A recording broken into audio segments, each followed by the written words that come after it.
यहाँ पहिलादेखि पानीको कुवाहरू थियो धारा। यहाँ यो कुवाको नाम चाहिँ यहाँ छ। हामी बच्चा हुँदाखेरि ठुलो कुवाहरू थियो। अहिले चाहिँ यसलाई संरक्षण गरेर यसरी बनाएर राखेको रहेछ यी कुवाहरू। यहाँ सबैले पानी यहीँ खान्थ्यो पहिला। अहिले चाहिँ त्यसलाई संरक्षण गरेर राखिराखेको रहेछ। यहाँ पनि छ कुवा। यसलाई ढोक्रे फुल भन्छ, पहेँलो खालको। कस्तो राम्रो रहेछ, अति राम्रो फुल फुलिराखेको छ। यहाँ पोखरी कुवा रहेछ।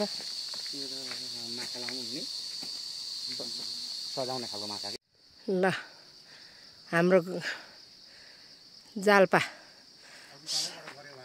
हेर्नुहोस्, यहाँ यी नास्पातीको बोट, नास्पाती फलेर यी यत्रो यत्रो भएछ।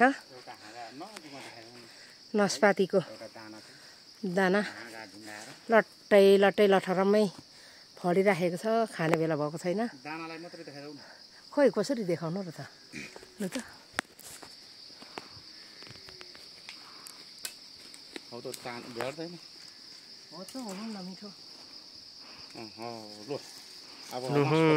हेर्नुहोस् र नास्पाती हाम्रो माइती गाउँमा यसरी फल्छ नास्पातीको दाना। हेर्नुहोस् खानु पाएँ, यत्रो के गर्नु, कस्तो हुन्छ होला खानु पर्यो।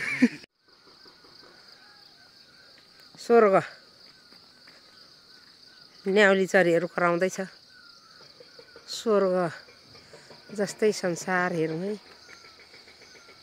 गाउँ भनिन्छ, यति सुन्दर यति राम्रो गाउँहरू छ कि कस्तो रमाइलो छ गाउँहरू। सहर भन्दाखेरि मलाई त गाउँ नै राम्रो लाग्छ। खोटाङको जाल्पा खरबारी।